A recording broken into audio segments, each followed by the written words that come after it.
if I have your attention, please. Good evening, and thank you for coming in this special overview and scrutiny committee on Thursday, the 3rd of November. I will go straight to the webcast introduction.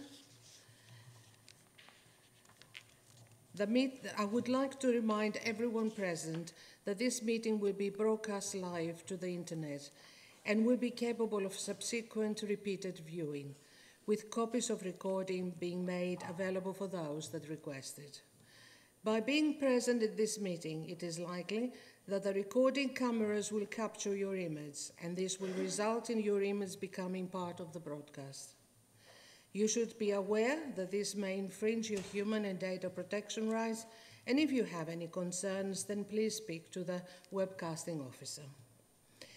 Please could I also remind members and officers to activate their microphones before speaking. Thank you. Item 2, apologies for absence. Vivian? Chairman, I've received apologies from Councillor Bob Jennings. Thank you. Any substitute members? None, Chairman. Councillor Balcombe? Apologies from Councillor Hadley, he's unwell tonight. Thank you. Noted. Item 4, declarations of interest. We have 2, Councillor Bassett and Councillor Murray. Councillor Bassett first, please. Thank you, Chairman. Obviously, item 9, as I'm a non-executive director of Qualis, I would like to stay and listen to the discussions here, but I won't take part in them. Thank you, noted. Councillor Murray. Yes, thank you, Chairman. My declaration of interest, which is non-prejudicial and non-pecuniary, is also on item 9 by virtue of the Loughton Town Council having a grounds maintenance contract with AFDC Grounds Maintenance, and I'm a member of the Town Council. Thank you. Councillor Wixley. Well, my declaration is exactly the same as Councillor Murray's, that I'm a member of the Loughton Town Council and have a contract with the grounds maintenance. Noted. Anyone else? Thank you. Item 5, it's pages 5 to 10, previous minutes. Members, is there any questions, comments, or shall we actually approve the minutes? Noted. Agreed to approve them? Yes, thank you. Okay, item 6, matters arising and outstanding actions. It is worth looking at that. No? Excellent, thank you. Item 7, public questions. Do we have any, Vivian? No, Chairman. Thank you. Item 8, executive decisions, call-ins. No, Chairman. Thank you. Right. Today, as we said, it is a special meeting, and we're going straight to item 9, which is transfer of service to Qualis.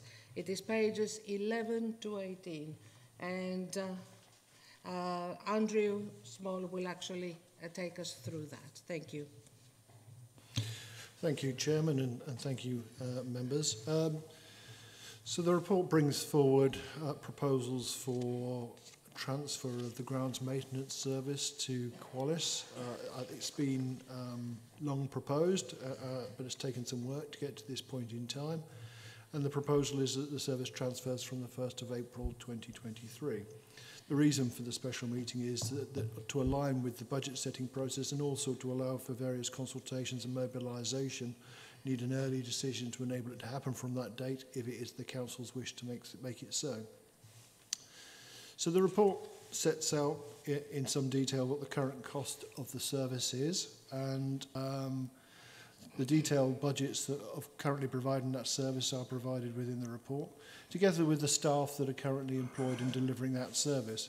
So there's about 29 staff, and some of those roles are vacant currently, who are currently employed in the provision of the grounds maintenance service.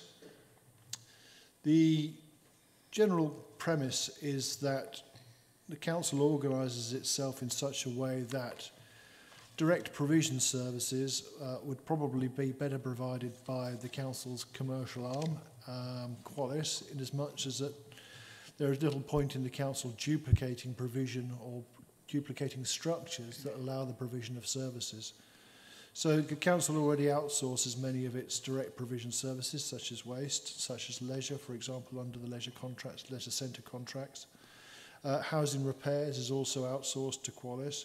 The last major service I think that the council still retains in terms of direct provision is the grounds maintenance service. And rather having, as I say, a management structure that enables the council to provide that service, whilst Qualis also has a management structure that enables it to provide similar services, it would make sense to consolidate those services under one organisation, therefore enabling for the most efficient use of management structures and resources across the two organisations. The proposal is really just to lift and shift the current cost of providing this service and its staff into Qualis. And the direct budget cost of £953,000 in 22-23 be paid to Qualis to enable it to provide that service. In addition to a management fee which Qualis will require to cover their overhead costs as well of £162,000. I'll talk a bit more about why that represents value for the council later on within this report. The only member of staff which is proposed not to transfer is one of the grounds maintenance supervisors, and that's to provide some client-side supervision capacity to monitor the delivery of the contract from the council side.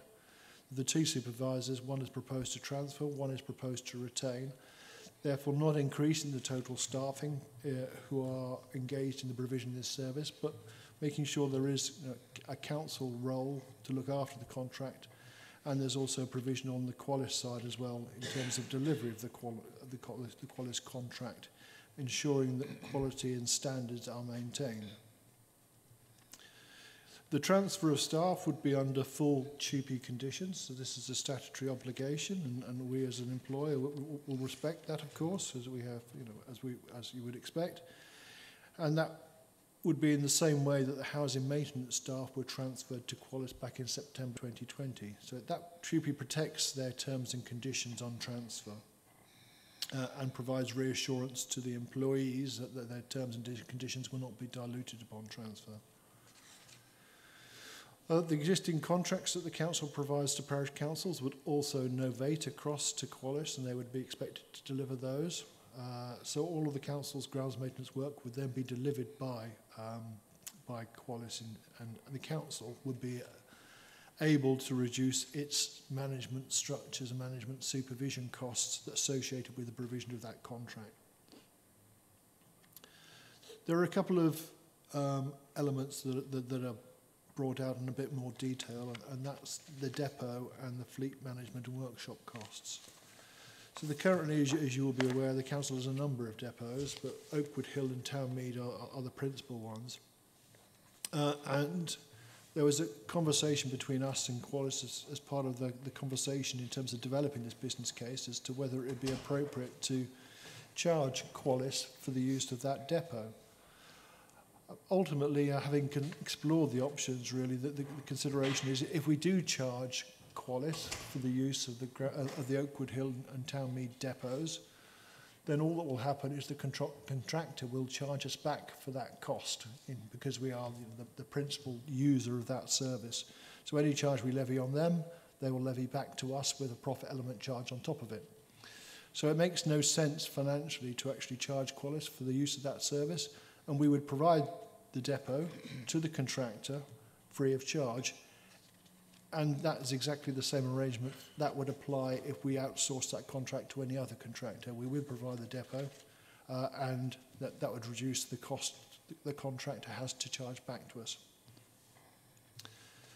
So similar conversations were had about the fleet management costs as well, because there's quite a lot of fleet involved in the delivery of this service. And so we explored with Qualis whether we either sell the fleet to Qualis or whether we lease the fleet to Qualis. But the same principles apply in as much as whatever cost Qualis incurs in delivering that or providing or servicing that fleet in order to provide the contract would be charged back to the principal user of that service, and that's the council. So it doesn't make any great sense to us to charge that fleet cost onto Qualis, only to get it back with a profit element charge on top of it. So it's proposed that we continue to retain that fleet, and whilst we consider what the longer term arrangements are for the provision of those services. With the depot, Qualis will then be providing, well, Qualis will be the main user of the Oakwood Hill depot in terms of providing the housing maintenance service and the grounds maintenance service. And I think that will ultimately enable them to think about how that depot is used, whether it's the right facility in the right place. And we will ask Qualis to come back to the council with options for more efficient use of that facility in time. So we've asked for at least a 1 year review of that arrangement. And again, similarly with the fleet provision, we'll carry on looking after the fleet and servicing the fleet, and after a year we'll revisit that grounds maintenance provision, fleet provision with Qualis to see whether that continues to be the best method of delivery longer term. So that's set out within the report. I've already talked about us retaining and the council retaining at least one of the grounds maintenance supervisors to provide client-side capacity to the council to monitor delivery of the contract. It is the understanding that the transfer of service will mean that exactly the same services be provided in the same way, with no change to service levels, and the same staff providing that service should mean there's no change in service delivery or no reduction in service delivery quality either. It's proposed, the report talks about a 3-year contract with Qualis to provide that service, but having had further conversations with Qualis, they say that only a relatively short contract will make recouping their mobilisation costs more difficult, and it would be more commercially standard practice for a longer term than 3 years to apply. And they've asked for 5 years as an initial contract term, and having discussed that with Qualis, I think that seems like a reasonable proposal from my perspective, and propose that the Cabinet consider this report on the basis of a 5-year contract with options to extend on the basis of satisfactory delivery. As I say, the specifications all remain the same and the frequency remains unchanged in terms of grass cutting across the district. And we will monitor the financial delivery of that contract through the Council's existing Qualis contract management arrangements, largely through stronger council. The report sets out some of the risk-sharing issues. The council will underwrite the cost of historic pension obligations as opposed to ongoing pension obligations for new work and new employees, but anything that the council has, any service that's already been accrued and the pension obligations on, the council will take responsibility for any variation on that in terms of pension fund liabilities. And the council will also, for any conversations that are currently taking place about some of those contracts that are provided to parishes, if any of those parishes are currently talking to the council about stopping some of those services, then we would underwrite any loss of income associated with that reduction on the basis that the council will pick up the lost income from any parishes exiting current contract arrangements anyway. But beyond that, Qualis will take the risk of securing and retaining that contract income. So the report sets out the cost to the council, and as I said, that there is an overhead and profit requirement that Qualis would charge to the council of £162,000. But Qualis already charges its overhead across the housing repair service, and as it has a bigger range of services it provides, then it can share its existing management overhead across a wider range of services, and that means a reduction in terms of the charge that currently goes to the housing revenue account for the housing repairs contract. And that offsets the overhead and profit requirement that Qualis would seek to charge. It's also worth saying, of course, that, as I mentioned at the outset, this represents an efficient way of providing direct delivery services. So currently the council provides those direct delivery services and has management and back office staff associated with supporting the delivery of those contracts. If we consolidate the delivery of those contracts under one umbrella organisation, i.e. Qualis in this case, it enables the council to reduce the amount of back office and management capacity that it has in terms of delivering those services. And it's very difficult to say or to hypothecate exactly what transfer of services relates to what reduction in back office costs, but there is a cost, but it tends to be delivered through efficiency review and service restructuring, as opposed to directly associated with the transfer of a particular service. So I'm confident that through transfer of this service, we will see a reduction in the back office cost. Hard to quantify exactly how much that is, but that equally will offset and hopefully exceed the total amount of management charge made by Qualis to the council. So all in all, by aligning our services, as I say, under one direct delivery organisation, enables the council to be more efficient in its own provision of services, and I think that covers all of the issues that I wanted to make within the covering report. So we have Sasha Jevons, who's the Managing Director of Qualis, online to answer any questions you might have directly to her.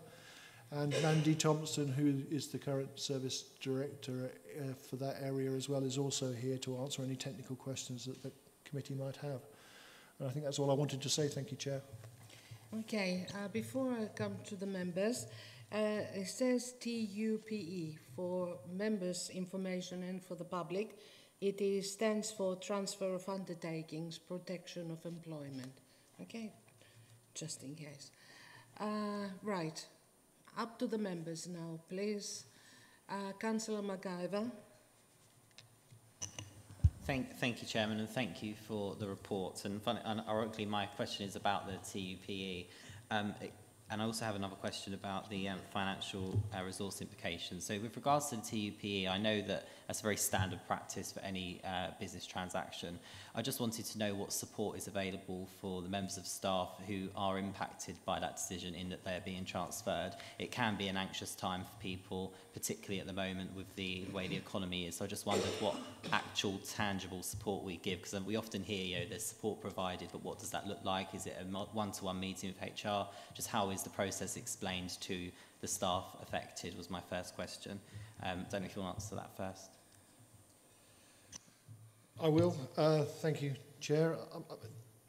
If I'm honest with you, the proposals for transfer have been circulating for a number of years, actually, almost. So in many respects, actually bringing it forward and crystallising it at this point in time provides some reassurance to members of staff who have been very uncertain about their futures for some time. So, but we will, as you would expect, go through there's a statutory consultation phase anyway. But we have been talking to the staff, the workforce, anyway about the proposals. So we will call them together. We will have a group meeting with them, but we'll also make provision for individual conversations as well for those that would like to take those up. So I think I'm a bit hazy on the exact detail, but no, we follow best practice, and we did that with the housing maintenance staff transfer, as I say, 2 years ago. So our human resources team are well versed in taking staff through this process. Would you like to continue with your second? Thank you, Chairman. The second point is actually point 7.1 under the financial resource implications. It mentions in that paragraph that it's currently inefficient and more costly. So I welcome an opportunity to change that, and I welcome any fiscal saving. But what did concern me was that it appears that it's since the establishment of Qualis that it has become inefficient and more costly. That's how I read it, so correct me if I'm incorrect. And so by making this transfer, it will improve efficiency. So my question really is, since the establishment of the current setup and how it would have been before, how much of a deficit has there been and how much has it cost? You know, if it has been costly, you know, is there a number we can put on how much it has cost us in this period with the current setup and how long it has been inefficient for? Yes, Councillor Philip. Thank you, Councillor McIver. I think what's getting at in 7.1 is the fact that we have two organisations that have structures in place. Both of those are necessary in the way we're currently done. So that's not in that it's inefficient, it's just that it will be more efficient if you don't duplicate those. As is called out elsewhere in the report, some of the back office overhead that we have within the council will be rationalised as part of this because we don't need to do so much. It's very difficult to put a figure on that, and that's why there's not a figure in here for that. So it's rather than saying that it's being inefficient, I think we can make it more efficient than it was because you're not doing duplication. It's a bit the same as we first discovered when, I forget how many years ago now, Chris may remember, when we actually first did some of the housing repair stuff with Mears back in about 2011-ish? 2010, and we had duplication there. And over time, you actually work that duplication out so that you're actually doing the right things in the right places. And that's what we're trying to do here again, is make sure that we're not doing things twice in two different places, where doing it once in one place would make sense. Setting up Qualis to do property management and property development with two key thrusts in terms of Qualis, because that's stuff that we can actually do usefully through an outsourced party, in this case Qualis. Doing that now for grounds maintenance will allow us to overlay on those structures additional functionality, and if you put more additional functionality into a structure, it will become more efficient. Would you like to come back? Thank you for clarifying that. I mean, I just went by the words in the report, obviously. So would it be worth us for future proofing and making sure that we can reduce any unnecessary costs in the future, that when we do have Qualis take over certain services, that to avoid too much duplication in the initial stages, that perhaps we speed up the transfer as opposed to leave it for a period? I'm just thinking for value for money for obviously our taxpayers effectively, that I assume the longer we leave it, the more it costs. That creates a bigger number. The point of this is to be efficient. So is there anything we can do to make sure that when we do these transfers, there is a slightly less of a lag between duplication and non-duplication? Councillor Philip?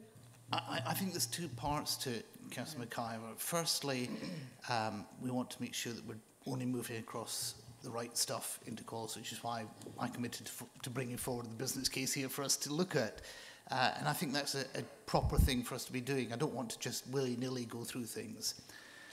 We also know that as time goes on, when operations are moved into Qualis, we do see improvement, and we see improvement coming, but it's difficult initially to quantify that, which is why, as Mr. Small said, we're looking at this back after a year in terms of the financial things.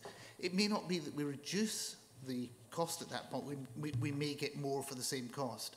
But if you look at both the housing maintenance activity and also our property management activity in terms of our assets, both of those, as they've gone through the first year, 2 years, we've seen, with the assets, for example, a significant upturn in the amount of rent revenue that can be got in, which is a very positive thing for us. And when we look at the housing maintenance, they're able to do more for the same and actually make some reductions. And then you've got this coming along. I fully expect to see the same thing happening. We also don't want to thump a whole pile of stuff onto Qualis too quickly, because we want Qualis to be successful. And as I'm sure you're quite well aware, in a business, if you give too much new stuff in one place at one time, you don't get benefits for a longer period of time. So I think our form here is correct. We've been talking about grounds maintenance for a while. We've done a number of investigations into grounds maintenance over a number of years to make sure that we're doing the right thing. I think we are, with the business case here, it's clear we're getting to that point now. So, yes, we want to do it as quickly as we can, but we don't want to do it so quickly that we either do the wrong thing or do it in such a way that it either impacts the service we can offer or it puts Qualis in a position where they can't take on enough properly quickly. Okay.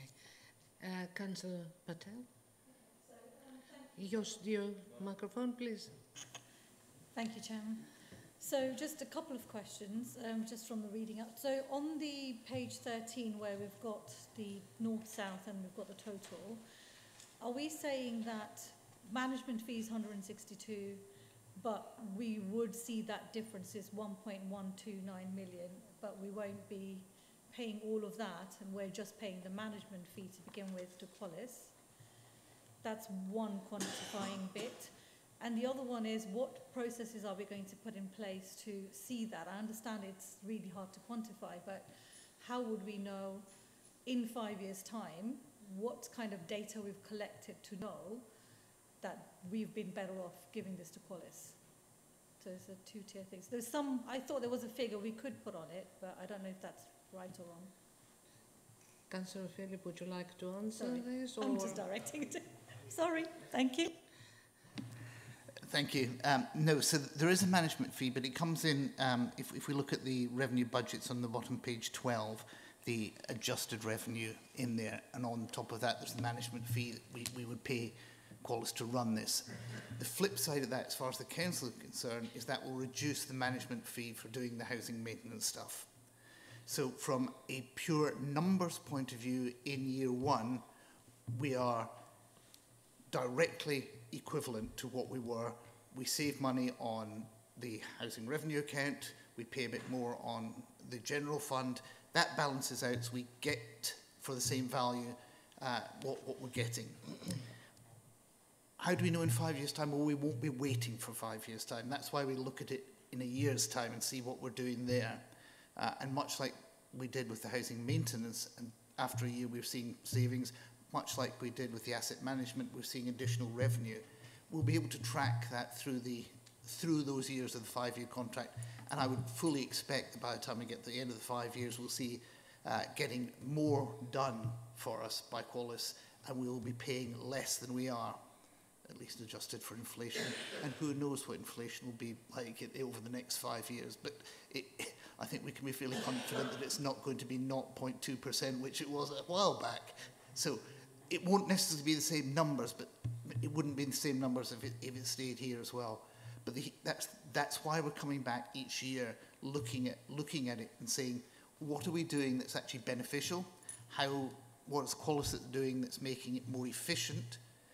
Is the things that we want Qualis to be doing that we're willing to pay for them to also do, or things that are being done that are too much that we would take a reduction? So that's how we're going to work through that, and it'll be much the same way as we would with any other external contractor, except easier because Qualis is a much closer associate.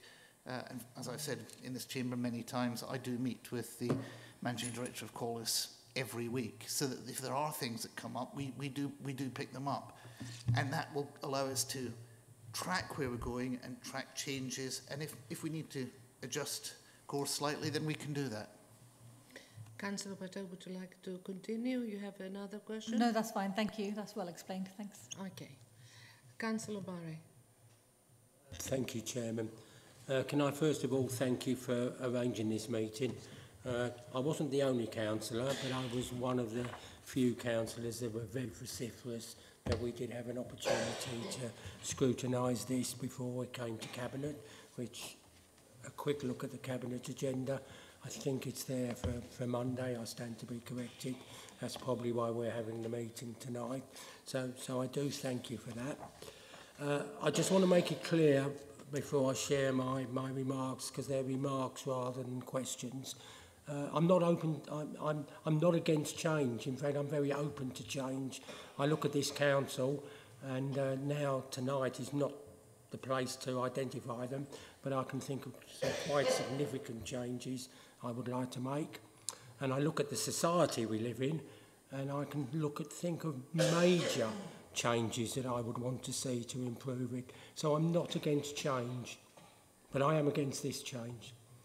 I read this report with a very open mind, with an aim to try and find the silver bullet, the really good reason for the transfer.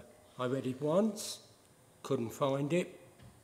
I read it a second time and couldn't find it. And unless there's a good reason for the transfer, I don't think we should be supporting it, and we as ONS should be telling Cabinet not to accept the report on Monday night.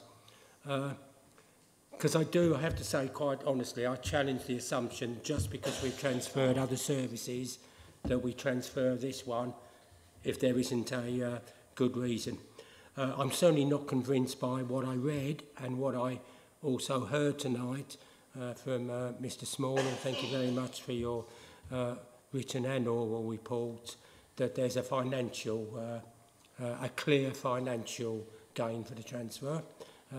Words like it will be difficult to quantify, hopefully it will be less than. So there's no clear, at best it will be cost neutral, would be my view. The current service works. It's not as if I haven't heard anyone say, or the report say, that the current service doesn't work. It's an award-winning service. I can only talk about it from a Loughton Town Council perspective, but the work that the grounds maintenance team do for us on one of the largest, probably the largest open space in the district, the Roding Valley Recreation Ground, regularly wins awards. And that's not just because of grounds maintenance, it's a wider issue than that, but they play a really key part. So I don't find any financial reasons within the report for why I could support the transfer tonight. Obviously it's not our decision, it's Cabinet. The current service works. One thing that I was particularly disappointed about, because I think it's part of making the decision, you don't consult after you've made the decision. There's no clear evidence of formal consultation with the workforce or the unions. In fact, the report actually says on page 18, item 10, consultation undertaken, none. So at this stage, unless I'm misreading it and I'm open to correction, there's been no formal consultation with the workforce or the recognised trade unions. I wanted that consultation and I wanted that workforce feedback as part of the assessment of the issue. I wouldn't say I would give it 100% weighting. I'm not saying that determines the issue, but it's part of the tapestry of reaching the decision about whether this transfer is correct or not. So I'm very unhappy that that hasn't taken place. I accept 2p, but we've spoken about 2p as it's come out of thin air. I just want to put on record the trade unions had to fight every step of the way for 2p, and if it wasn't for the strong trade union movement in this country, workers would not have been transferred in what is essentially privatisation, with their pay and conditions protected. That's just a fact. That's a political reality. Trade unions had to fight tooth and nail to get 2p. Nice things in the workplace don't just happen. They often, not always, because there are good employers, there's plenty of good employers, but often they have to be fought for, and then we somehow assume that they've just been given to us. They haven't. Unions had to fight for 2p. But that doesn't stop the problem. If we do transfer this, what guarantee is there that Qualis will transfer those conditions to new staff? Because grounds maintenance does have quite a regular transfer of turnover of staff. I mean, I know lots of ex-lads in Loughton who have been on the mowers, but they don't see that as their life career. and there's, you know, quite a regular transfer of staff. So, you know, their rights and conditions aren't protected. 2P protects existing staff. So I have a real concern about the development of a two-tier staff.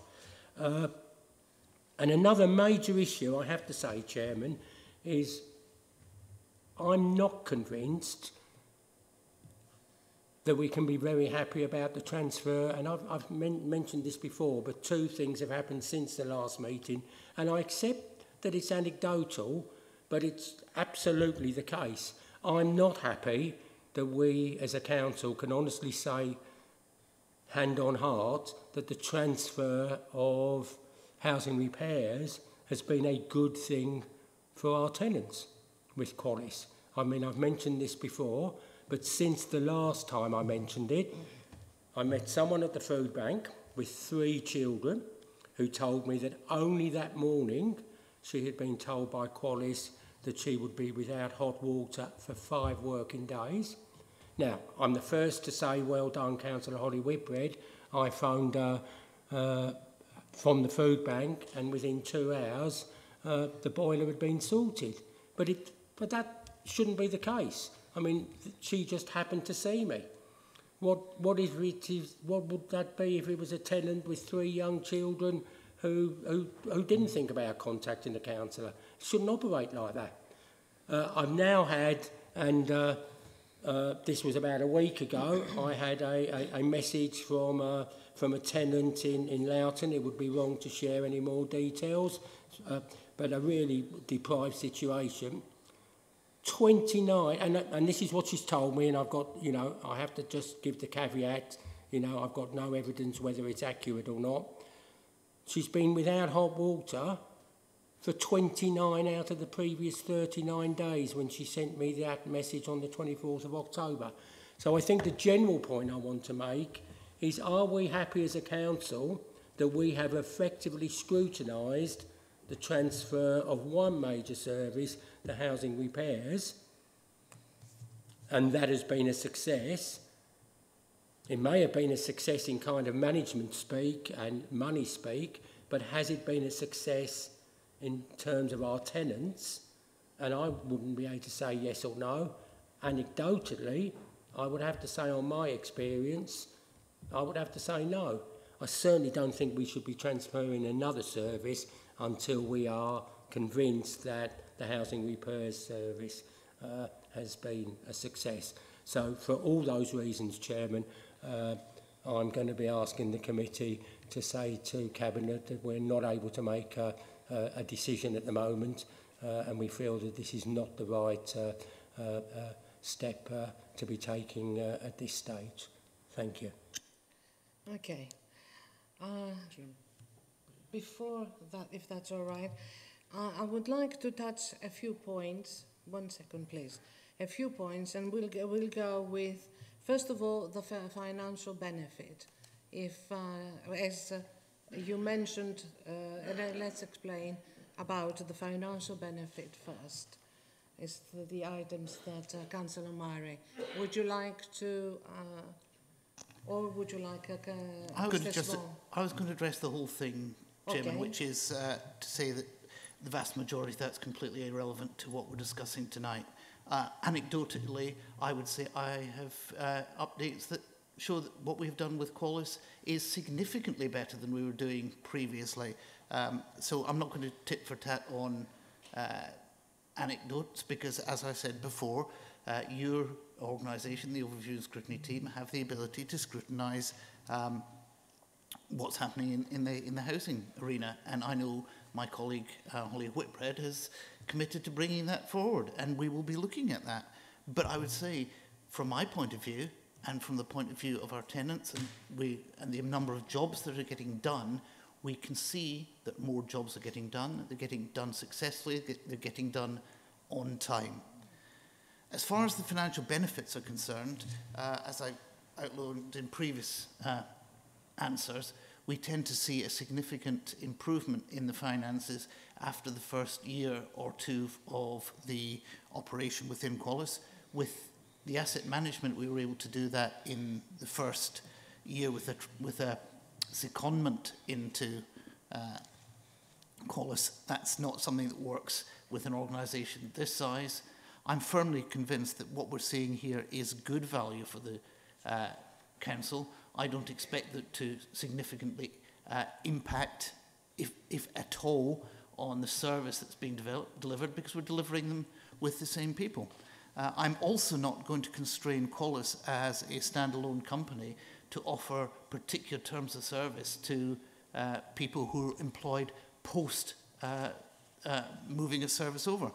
If Qualis want to run things differently, using more staff which they employ in a different way, then that is fine for us. It's not our job to produce the way that Qualis should actually employ and remunerate their staff. I would also take issue about the TUPE. TUPE has nothing to do with moving from public service to private. I myself have been TUPE'd a number of years ago now, but it's a well-recognised way. So it's not something that's new by any stretch of the imagination, but it does protect those people who are moving from one organisation to another organisation, that their terms and conditions are protected. So I don't see that's a valid way forward. I also think that the right order of this is to decide if we are going to do, if we want to do this, we then will do the formal TUPE consultation. I think that's completely the right way to go. And I always said that I would bring the business case for transfer of services to overview and scrutiny before we made a decision for it in Cabinet. It's somewhat constrained, not least because we're working very hard in the budget. We're further forward in our budget planning than we have been before, because it is, as I've said, going to be quite a tough year in terms of budgeting. I think what we have here is something that delivers the service that we want at a price that is no more expensive than we're doing at the moment, and it gives the possibility for us to grow that service through Qualis and deliver additional benefits. I just wanted to actually say that we have two select committees that they scrutinize the financial part and, of course, the housing. So the communities and the stronger council, they scrutinize Qualis. So what we can do is actually ask the chairman of those two select committees to be more vigilant, more, do a proper scrutiny on and to follow the progress, and perhaps let us know of, make a report and follow that up. Councillor Lee, on this? Thank you, Chairman. Well, I did bring quite a few complaints through to Holly since Qualis took over some blocks of flats in Waltham Abbey.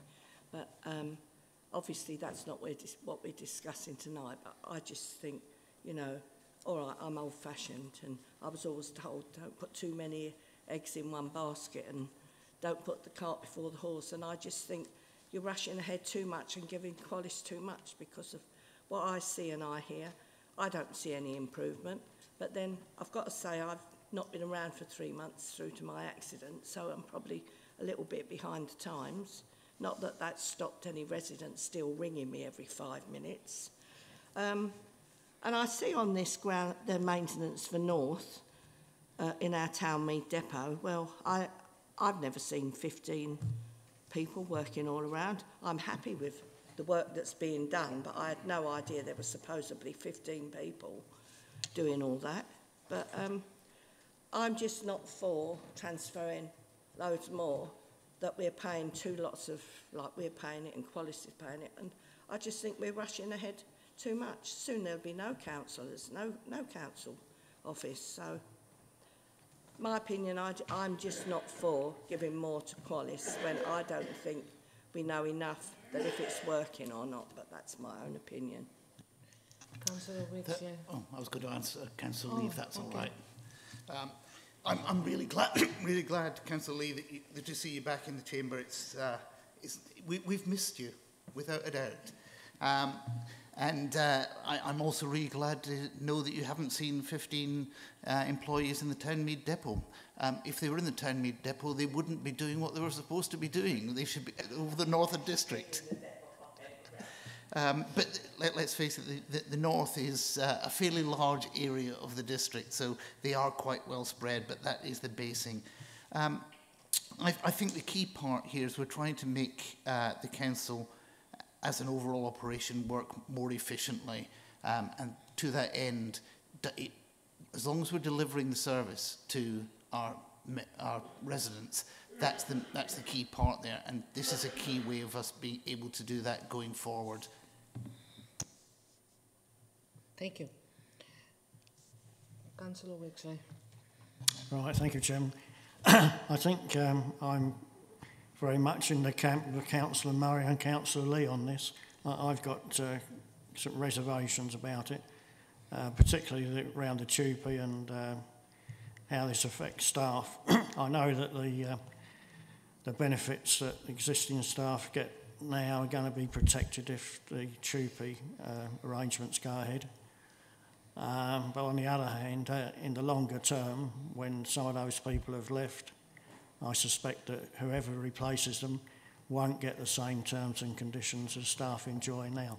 I've had some experience of TUPE in my working life, probably not so positive as Councillor Phillip has had in his, but it didn't affect me personally, but I was able to witness what took place or what actually in the end didn't take place. But so I've got a lot of reservations around that. I would have liked to have known more information about when these talks with staff will actually take place, and I suspect the way it's put over tonight, it will depend what decision is made at the Cabinet on Monday. But so they're my sort of reservations about it. I hear a lot about levelling up, and when I see people's terms and conditions of work being watered down over time, then that to me is levelling down. I know that levelling up is a concept, a strategic concept, but it does come down to individuals at the end of the day, and the sort of disparity between what some people earn and what others don't seems to be getting wider and wider to me, and I don't think it's good for society, but that's a much bigger issue. I actually marked quite a few things here that I wanted to ask about.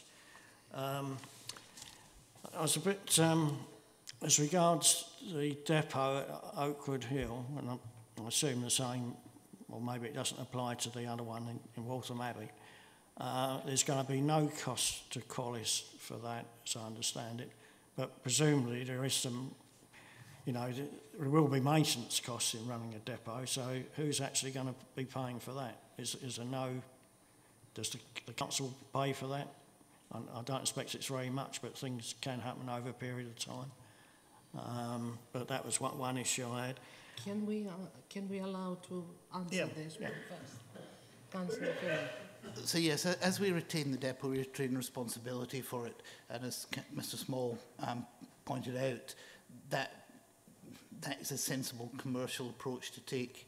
You would do that with another outside place. That's partly why we're looking at this again after a year to see what's actually happening, both in terms of what that depot, well, both depots look like, what the grounds maintenance equipment looks like, what the fleet does, and we will keep that under review. It doesn't make sense for us to charge Qualis or sell the Oakwood Hill to Qualis, because Qualis would then be in a position where they need to recoup the cost of that sales. They put it back to us, and that would be with a management fee on top, so that would cost more. This is something that we've worked out over a period of time.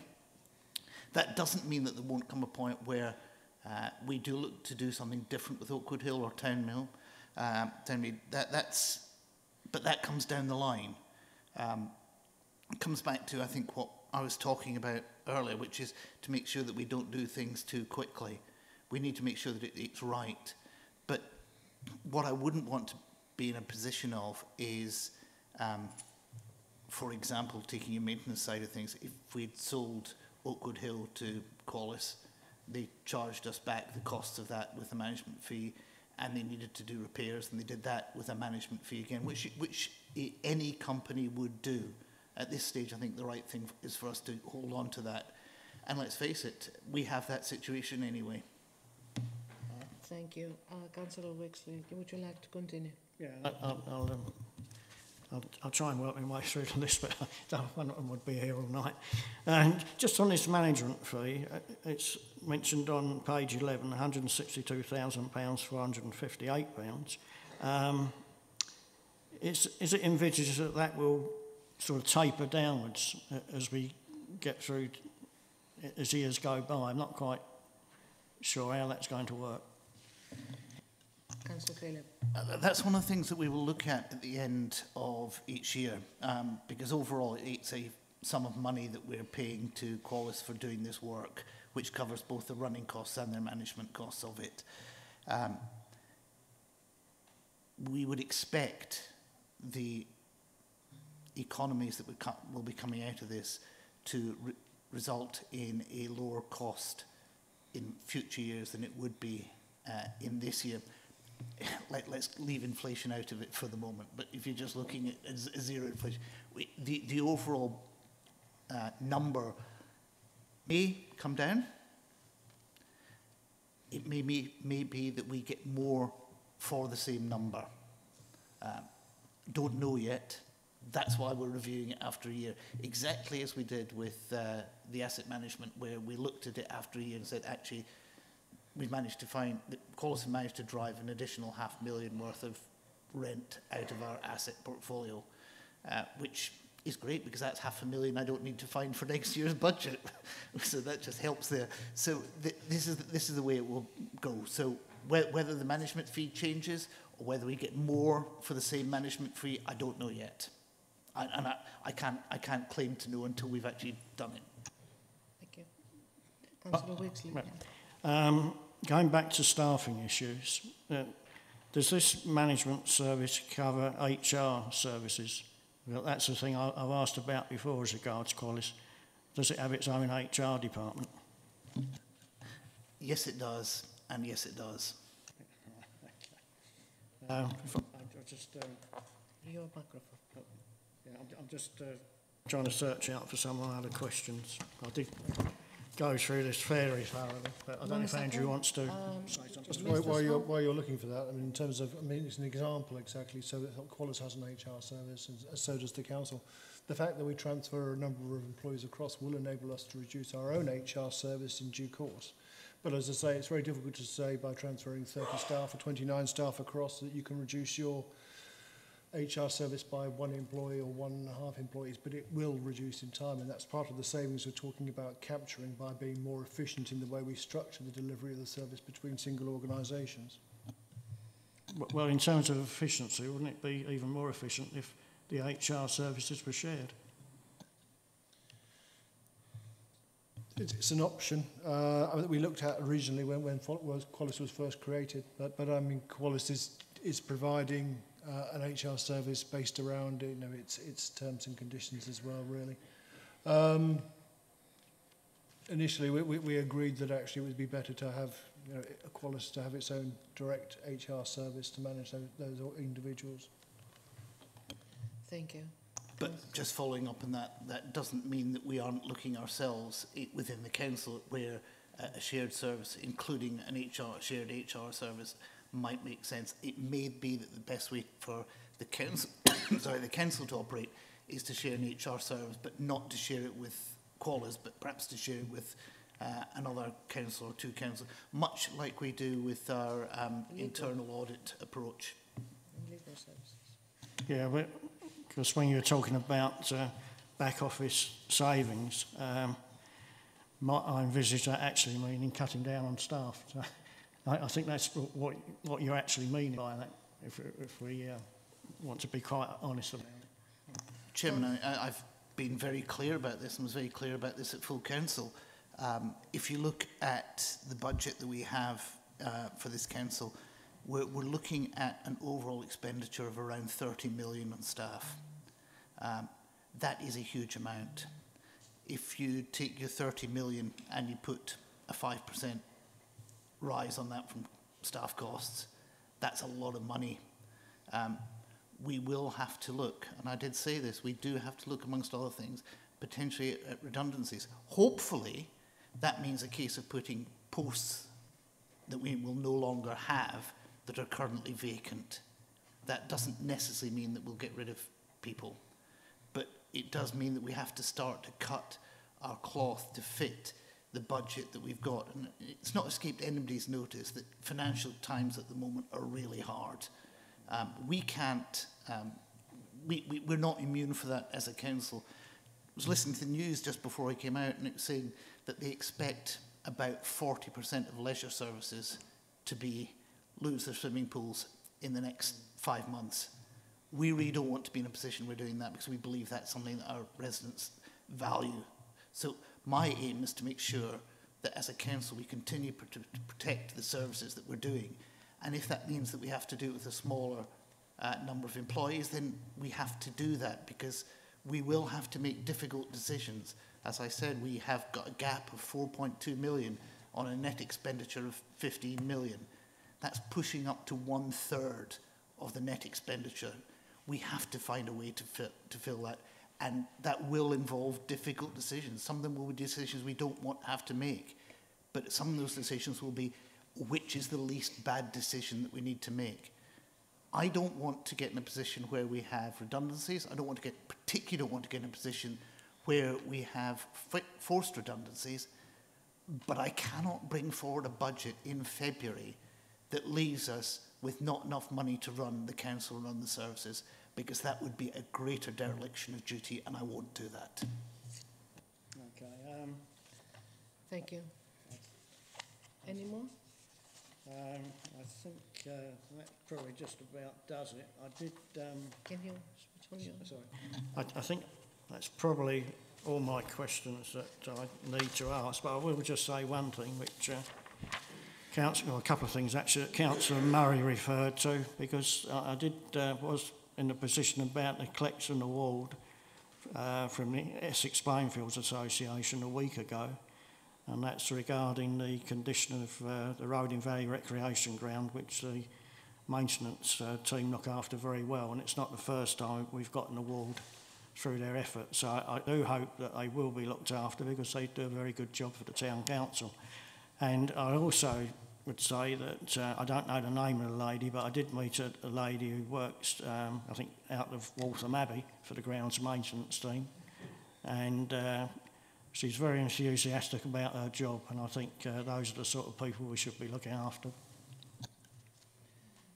Councillor Wixie, I fully agree. Enthusiastic employees are exactly what we want. I can count 1, 2, 3, 4, 5 of them in the room at the moment. I'll exclude the councillor from being enthusiastic at this point. But we are lucky. We have got really good staff. So don't take anything I said previously to go against that. I really do value the work the staff do. Enthusiastic staff are key. What I have to say is that what I've seen from people who are working with Qualis now, who were working with the council, they have been, some of them have been given a new lease of life as a result of it, and really appreciate the work that they're doing. So change can be uncomfortable. I know that from being tupied. It's not always where you expect it to be. I thought I was going to be working in a small company. I'm not sure I can completely call IBM a small company these days, but that's what happens when you tupie across. So I don't see a change like this being something that should reduce the enthusiasm. I certainly wouldn't want it to be reducing the quality of work that's done, and that's part of the reason why we would be retaining that one supervisory role on the council side, to make sure that we are actually getting what we want and what we pay for. And we have the ability to go back into Qualis on a regular basis to make sure that they're doing what they want. And I know I've said this before, but I do meet with Sasha every week, so that if there are things that come up, then we have a really good route to make sure that we get them sorted as quickly as possible. So let's keep the recreation ground under review and make sure that we keep doing it in a good way. Thank you. Okay. Councillor Balco. Thank you, Chair. I've been listening to this for quite a while now, and reading all the documents. The first thing I wondered is what effect it has on our clients. Are we still going to provide the service, and how do we make sure that it's better? It's got to be a reason for doing this, other than financial. That's my first question. Okay. Absolutely, and as Small noted, for the clients, for the external clients, the contracts are novated across, so they will be continuing to do what it's doing. We know what we need to do as a district council, and Collis will be on the hook for delivering what they need to do there. Yes, we'd like to get it done more efficiently. We'd like it to be done cheaper. But in the first instance, because you're doing what I've said before and transferring across the people who are doing the jobs already, we can't expect significant change in people's performance straight away just because they're working for a different company. But if you look at some of the other parts in the report, the technology and the stuff around it will allow us to be more efficient and do things better. I'll go back to the housing maintenance, where we know that before the transfer, our operatives were doing about 2 jobs on average a day. We're up to about 4 on that.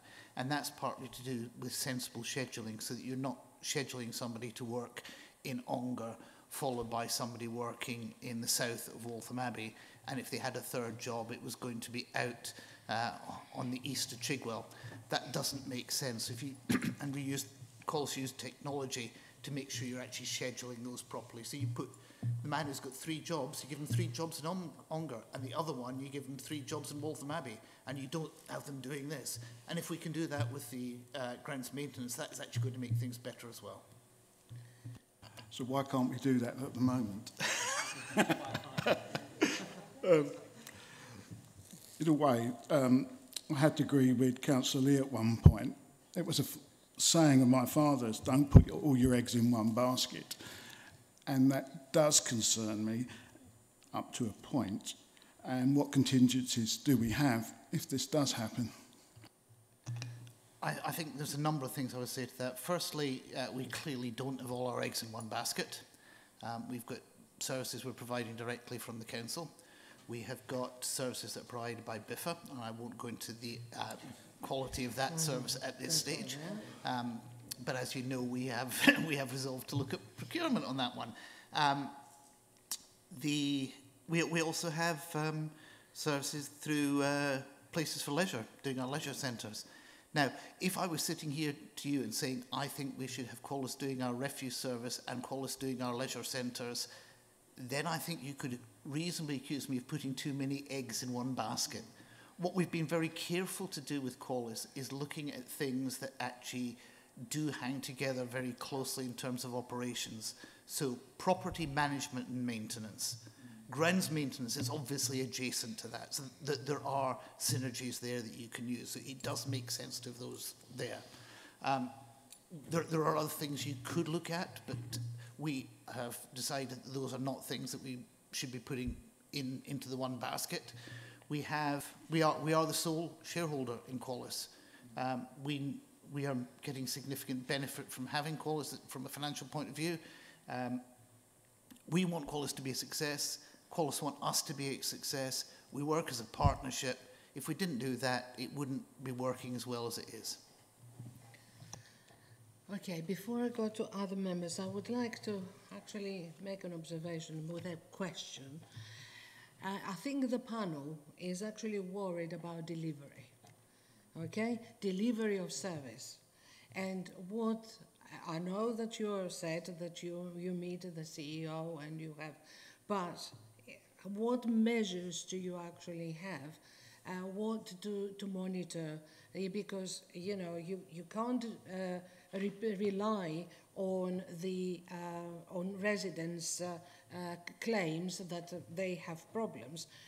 You really should have some other measures that you can actually monitor if the work has been done. So that is my question. I shall let Mr. Small come in just a second, but I was going to refer you, Chairman, to paragraph 3.8, where it actually calls out us developing a set of KPIs against which we will measure Qualis's performance. That's clearly part of it. It's just the same as any other contract which we have out there. So if we looked at BIFA's performance over the COVID period, where we looked at the measures they were doing in levels of collection, etc., and we tracked that, and that showed that they were doing a good job. Latterly, we've been tracking similar metrics. The story's not quite the same. So it's not just the anecdotal evidence of people saying they didn't collect my bin. We've got the metrics that show it. And that would be the same for this. It's the same as we did with the housing maintenance when we put it out to mayors in terms of what you're measuring. So again, it's a case of making sure that we know what we're asking for, making sure that that's been delivered against, and having the key performance indicators that we can actually track against it. Thank you. Mr. Spong? Just to say that it's not to say that, of course, we don't measure quality and quality of service delivery for just outsourced contracts. We also monitor the quality of services for in-sourced or council-delivered services as well. So there are quality monitoring arrangements for the current grounds maintenance contract, for example. That's why there's 2 supervisors in place, both making sure that the grass is cut to the right height, the right places, in the right frequency, and that's reported through to Mandy Thompson over there as the service manager. And that's, that fundamentally won't change actually under an outsourced arrangement. So those supervisors still exist, one in Qualis, one on the council side, still monitoring the delivery of the grounds maintenance contract and grounds maintenance grass cutting service. And that will continue to be reported back through Mandy, and Mandy will take any issue with the contractor for failure to deliver in accordance with expectations. So I don't think that changes overly, actually, and as Councillor Phillips said, we monitor whether it's BIFA or any other service that the council provides in the same way. And of course, we have the overall select committee and scrutiny process to enable members to bring their own input in terms of their own observations or anecdotes, or to request further work around quality of service delivery if they think it's required. Thank you. I've got 3 councillors who would like to come back. Nevertheless, can I ask that we do not repeat, the same, but if you have any different questions, starting with Councillor Murray. I can assure you it's not the same, because I wanted to wait until I got the feel of whether the Cabinet was really open to changing their mind. And I don't want to be unfair, but I don't think anyone can listen to the answers that Councillor Phillips has given us and interpret it in any other way. The Cabinet will be making the decision to transfer the service on Monday. He feels it's the right thing to do, and he hasn't given an inch in the debate tonight. He clearly feels it's the right thing to do. I understand he's only one Cabinet member, but he's the Cabinet member leading this. So I think we can safely say there's going to be a sunrise tomorrow, and we can say on Monday this service will be decided to be transferred. So I then, now I've come to that conclusion, I do have some quite detailed questions I want to ask. And I think it's pertinent to other parishes as well, but I remind members about the declaration I made at the start of the meeting.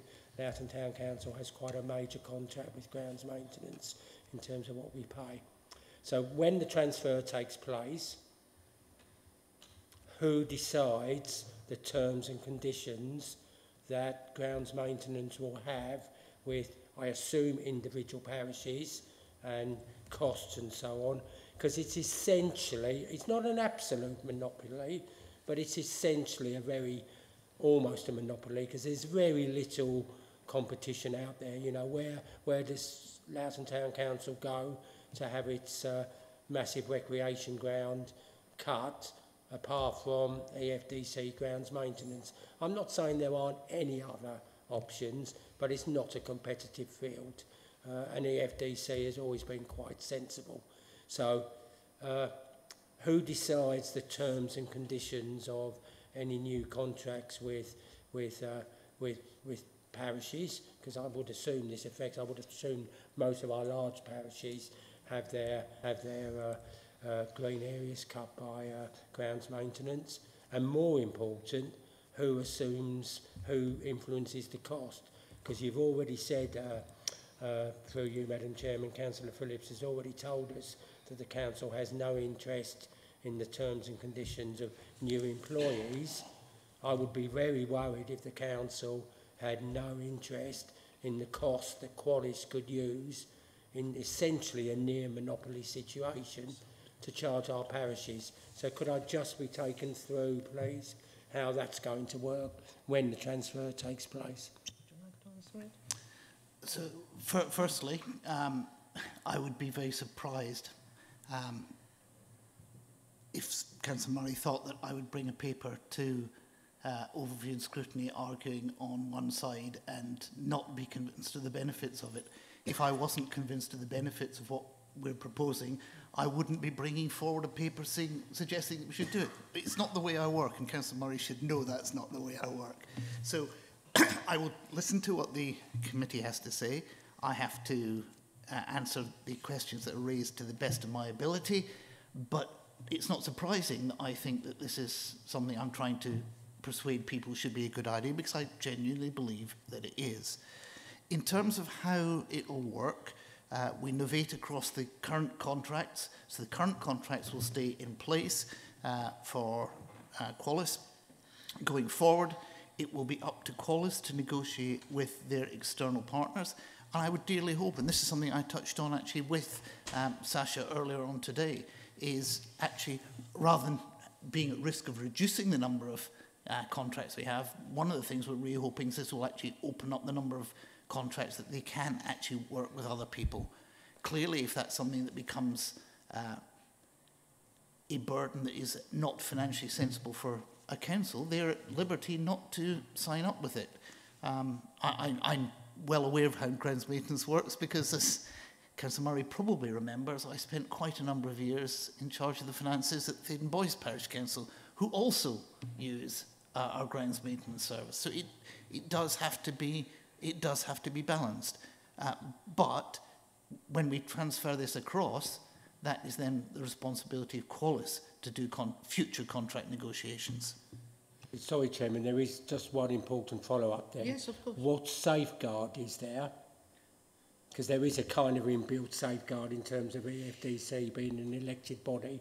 What safeguard is there of Qualis, essentially a private company with us being the shareholder, but what's the safeguard for them not to abuse, that's probably a too strong a word, to use their monopoly situation, their near monopoly situation in what they charge parishes, because we can't really go elsewhere. They know that, we know that. So what safeguard is there for Qualis not to abuse that position? So there's a number of answers to Councillor Murray on that one. One, it's a wholly owned company of this council. They have a board that looks after the operations. It's not a monopoly, and I know that from Thaden Boys Parish Council, where things were not done, some things are not done by grounds maintenance because there was an approach that actually allowed us to do it better. If Qualis decide to put themselves at a point where commercially it doesn't make sense for a parish or town council to make use of them, then the parish and town councils are completely at liberty to do that. From Qualis's point of view, they're looking at it as a business, as we should be from a council point of view, in terms of the prices that are being charged. We need to make sure that what we're doing is sensible and balanced. And when we transfer a function into a external company, then they have the commercial right to do things in the way that makes sense. Yeah, right. Sorry to pursue the point, but to my interpretation then, there's no safeguard. Because the grounds maintenance I'm talking about is great ride-on, ride-off, massive mowers that are mowing fields, and there is no real alternative. There's probably a possibility of a London borough if they were looking to extend, but there's no, you know, we're not talking about a job of a border here and a border there and a tree there. Of course we use private contractors to do that kind of work, but to cut something like the Roding Valley Recreation Ground that runs from Chigwell Lane through to Roding Lane, that massive expanse, there is no alternative to EFDC grounds maintenance in Qualis. And what we're effectively being told tonight is that, and Qualis might be fine. There is no safeguard. Qualis will be able to do what they want to do, and I'm not sure that we've got any real alternative. Yes, as I say, there might be a London borough that we could play them off against, but effectively within the EFDC area, for that kind of work, they will have a monopoly. I think monopoly is a little bit too harsh, to be honest with you. The other thing is, I follow your thoughts, really. But if you think about it, forget Qualis and think about another contractor. We're having exactly the same questions for that contractor. It's just that contractor is called Qualis at this precise moment. But Councillor Bedford wants to come in. Thank you, Chairman. Just a quick one on that, Stephen. Some of the, I've noticed that one particular area over at Brentwood now has changed their operation model for large areas of grass cutting. I'm not saying it would be suitable for the Roding Valley Recreational Park, but it may be for part of it. And what they did was allow the grass to grow longer by about 6 inches, so that it was more viable as a hay crop. And they then cut that. That saved them money in actual maintenance long term in cutting the grass. So instead of doing 6 cuts a year, perhaps they do 2 cuts a year. But it also gave them a source of revenue income because they tidied the grass up and it became hay, and they then sold that on the open market and made revenue from it. So it's perhaps more about business models, and our business model, we're all used to seeing the grass machine out cutting, and as you say, it's roaring around the verges in North Weald, or it's over at your area at Roding Valley. But perhaps it's now time to think more about different business models, and perhaps that brings that opportunity to Qualis to explore those models further. I'm not saying they would, but it might give them more opportunity going forward. Okay, Councillor McIver. Thank you, Chairman. Not want to bring another saying to the floor, but I often believe in never to leave a stone unturned. And I feel that if we look at EFDC residents of a client of Qualis, which is how I see this scenario, then in order for us really as a committee, I think, to really recommend this with confidence, I feel that the stone that's unturned is the evidence of the delivery of quality. Now, I'm convinced that the financial proposal here is sound and makes sense, and I accept that there's a huge appetite in the Cabinet for this transfer to happen on that basis. But when it comes to delivery of service, I don't feel satisfied that we've seen the proof, which I'm sure exists. I'm sure it can be the case that the qualitative delivery is good. But because it's not in this report, I'm finding it difficult to be able to feel confident in that. I have to interrupt because I did ask the same question. Oh yes, so my point really was, is there any movement, I'm sure the Cabinet would like this to have full support of this committee. Is there any opportunity for this decision to be delayed when we have that data? That's just a simple question, because I think that surely the Cabinet would like this to have the full confidence of overview and scrutiny for optics. Excuse me, Councillor, but can I just ask you a question? If we just transfer the grounds maintenance, how can you have evidence that they're doing a good job on that? I just can't follow that. And why the delay? What would you see? If, for example, we delay the decision, I just try to understand it. If we delay the decision, then how are we ever going to find out if it is worth it or not, or they do a good job, or we monitor this? You know, you have to explain. I thought that through before I made the point, and my rationale behind that is that many other services have been transferred, and if there is a record that the transfer of services proved to have better service, then we could be confident that it is a working model that works face-to-face with our residents. So it's a simple query, and if it's not possible, I can see members of the Cabinet shaking their head that it's not possible, that's fine, but it was a simple point, because I thought it would be within Cabinet's interest to have that support. Yeah. So, we haven't transferred lots of services. We've transferred 2. Well, in fact, we've transferred 1. We're in the process of transferring a second one. The housing maintenance, which has allowed us to do significantly more. I'm not going to get into anecdotal. It's something that is on the plans for Scrutiny to look at. But from my point of view, from what I've seen, that has been a success. I can say with complete confidence that the work that we did with the asset management has been a resounding success. It has identified significant things that we have done, that Qualis has done significantly better. And that the clear asset there is the extra $500,000 in terms of our rent revenue. I have seen in terms, and I obviously can't go into them in public, in terms of rent reviews and the like, which were not done in a timely manner as part of the council, which are now in a structured way. There's work going on in terms of rent arrears, which we weren't doing well. I'm quite convinced that what we've seen from Qualis is a positive change to what we're doing.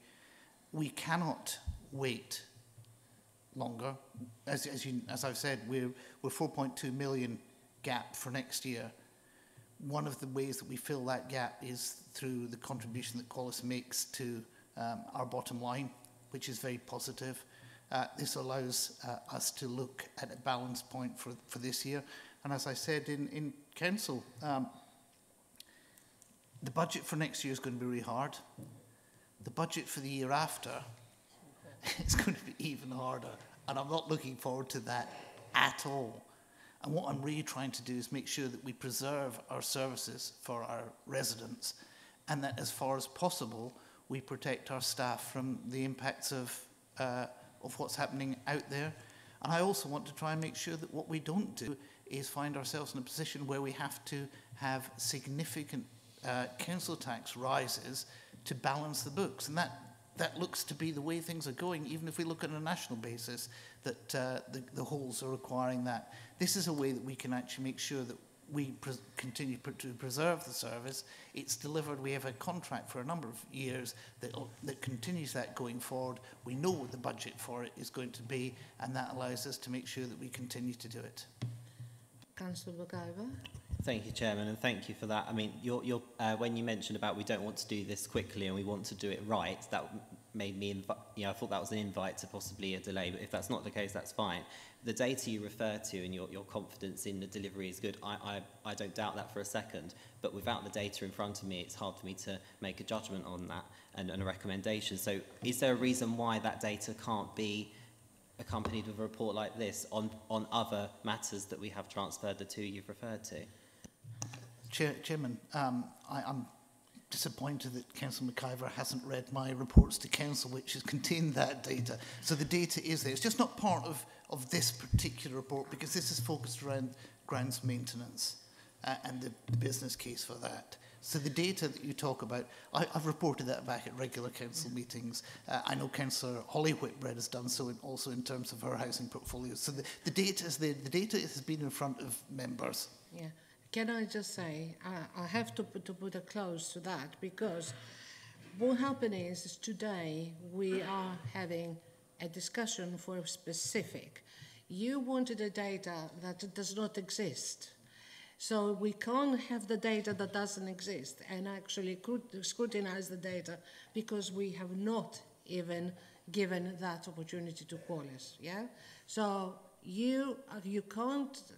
So we have to concentrate on what we're talking about and not on other matters. Like, as Councillor Phillips said, and we all know, that they have the housing maintenance contract. Well, in that case, then we have the KPIs, we have the select committees, we actually monitor and scrutinize that. So you have the data. So you can't just say you don't have the data. That what we have to be very precise here and to be concentrated is what we're talking about. And what we're talking about is the move of the ground maintenance to Qualis. That's it. I have to stop there. Councillor Patel. Really quick one, because the question I had has been answered, but I think from the nervousness of all the members, my observation, forgive me if I've got it wrong, is we are trying to find answers for something that Councillor Phillips said he's going to do a year later in terms of level of services, etc., etc. So maybe, I don't know if it's something that's even possible, members can see what that's going to look like, what that scrutiny will look like a year later. And if that even agenda or a schedule or something can be forwarded on to members, I think we might avoid a lot of those questions that we're having now in terms of the confidence that we feel that we're not going to look at this, we're not going to look at this. Hopefully we'll be confident that, yeah, all this is going to be looked at a year later, and then we'll make that decision again. Thank you. When you actually get a contractor to do something in your house, you do not know the work he's going to do. You can't be confident that this person will do a good job, and you have to finish the job, you know, or he's undertaken in order to see if he's done a good job or not. So I think to see in the future and say that you have to tell us that you're confident and you will actually see the results before we actually give that contract to Qualis, I just cannot see the logic. No, sorry, I think I must have misinterpreted it. Not the results, I just mean the questions that we would be asking a year later as to how we make that decision to keep going. That's all I meant. So, Chairman, as it says in paragraph 4.9, we will continue to report through stronger counsel from the Qualis basis, and that will be there.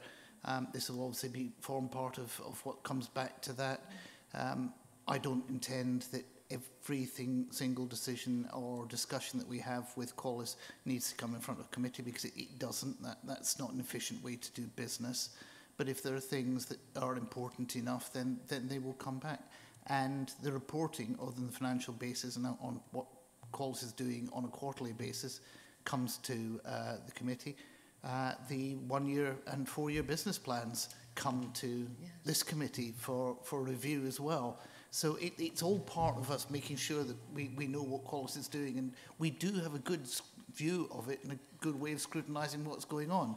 So I'm quite convinced that there is no danger of us losing sight of what's going on, and if things do, then we do have that close relationship that allows us to move things as it goes along if we need to. But we need to have the confidence that Qualis is going to deliver what we're asking them to, and that's why we're saying we continue the same way. Qualis needs to have the commitment that we're lining up with them, so that they can actually put themselves in a position to make a success of it, and that's the reason for the duration of the contract. But we do what we do for the other ones, which is circle round and make sure that things are going successfully. And if things don't, and let's face it, nothing ever runs completely smoothly, then we have the mechanism in place to work with that and make changes. Councillor Wixley. Yes, thank you, Chairman, for allowing me to come back. It's just a couple of points. I just wanted to come back to Nigel Bedford on the point he raised, because I chaired a recreation committee at Loughton Town Council, which is responsible for the Riding Valley Rec. The scope to let the grass grow there is a bit limited, because we've got quite a number of football pitches there, and obviously you need to keep the grass cut. But it's a bit ironic that this afternoon I was doing an email to our country care team I've been in touch with about not cutting certain areas, and it's just ironic I should be doing that email this afternoon and you bring the subject up this evening. But it isn't, I don't think it's a cost-free option, so that's why I'm liaising with them and the town council to see. What I've been advised is that if we leave a strip, it has to be managed, and so there's cost implications to that, but it is something which we're aware of. And if I could just make another point, which Stephen has raised about this business where we've got nowhere else to go. If Qualis take on this service, it's more or less like a monopoly. I just think it'd be quite ironic if the price that they apply goes up such a lot. At the end of the day, the council taxpayer is going to be paying. And so it's a bit ironic that this council is the sole shareholder of Qualis. So I think that needs to be borne in mind, that somebody's going to be paying for this at the end of the day, and it's the people that we should be looking after, the council taxpayers. So, and another point the Councillor Patel has just made, I think there is an element that this is a shot in the dark, and we won't really know what it's going to be like until a year's time. So if I can just come back on that, Yes. We have a grounds maintenance activity at the moment, which is only the same amount of monopoly as it would be under Qualis. And if really our services are that monopolistic, then I can certainly see a great possibility from the council's point of view of significantly raising our grounds maintenance fees to actually help my hole in the budget. So for that approach to raise the charges to parishes and town councils, I thank you, Councillor Wixie. I shall look on that, and you may see it in the budget for next year. Mr. Small. One second, please. Sorry if it helps at all. I think that there has been some conversation already between Mandy Thompson and Sasha Jevons around what increase might apply next year. Bearing in mind, had the service stayed in-house within the council, then of course we would have implied at least an inflationary increase, as you would expect, bearing in mind that our costs would have gone up in line with inflation. I believe the conversation is leading to a sub-inflation increase, and that's the wish of Sasha and Mandy Thompson. So I think if anything, the parishes will see a below inflation increase next year. Thereafter, it's for Qualis to determine, but I think if that gives councillors some reassurance, then I can make that point. Yeah, I can do. Yeah, I think the point I was making is that the end payer is going to be the council taxpayer. So I don't think it's going to be a vote win if the cost of the council tax goes up because the ground maintenance cost has gone up.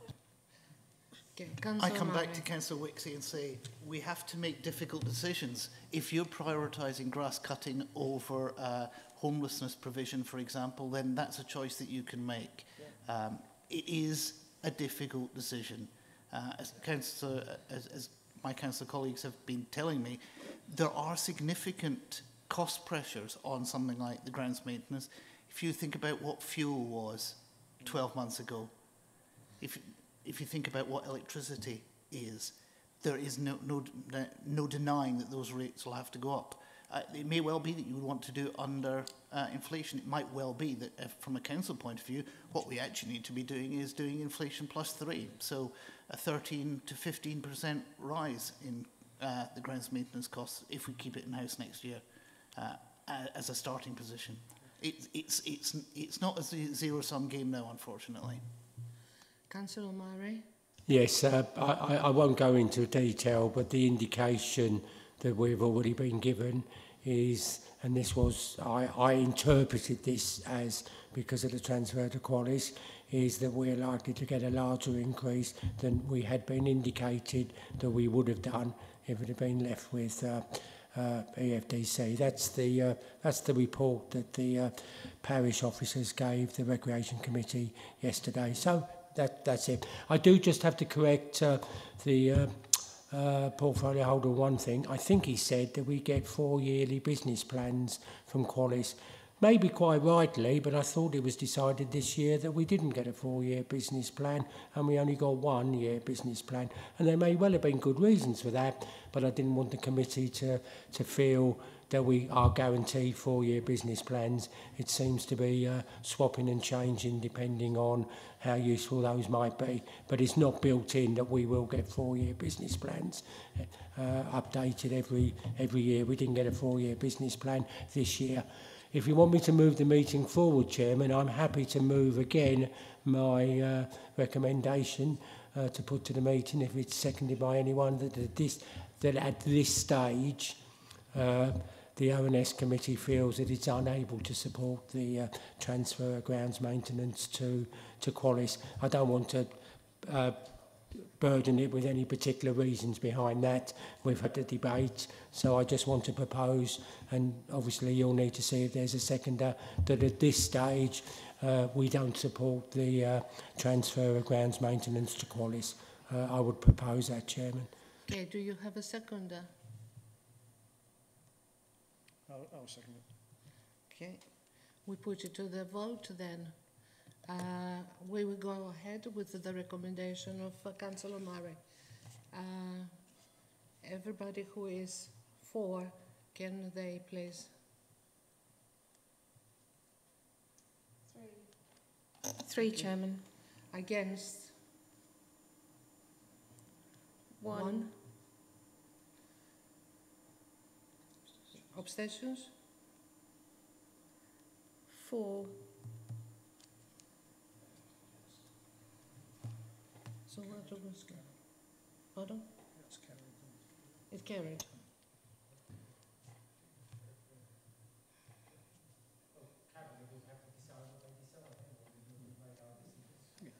In terms of the recommendation to Cabinet Yes. from this committee. Yeah, so the recommendation of this committee is, yeah, that they are actually against the transfer. No, I phrased it very carefully. At this stage, we are against the transfer of Qualis. Of the grounds maintenance to Qualis at this stage. Sorry, Chairman, can I just clarify that, because I've actually minuted that Councillor Murray said at this stage OSC feels unable to support the transfer to the transfer. Yes. Yeah, is that okay? Unable to support. Yep. Sorry, I meant the spirit. Yeah. Okay. Chairman, I will note that and I'll reflect to my Cabinet colleagues on Monday. Thank you. So I didn't catch that, Madam Chair. Councillor Murray, I said I will note the recommendation and I'll reflect it to my Cabinet colleagues on Monday. Okay. Right, we'll go back to the agenda then. And we have pages 19 to 20, overview and scrutiny committee work programme. So if we turn to pages 19, please.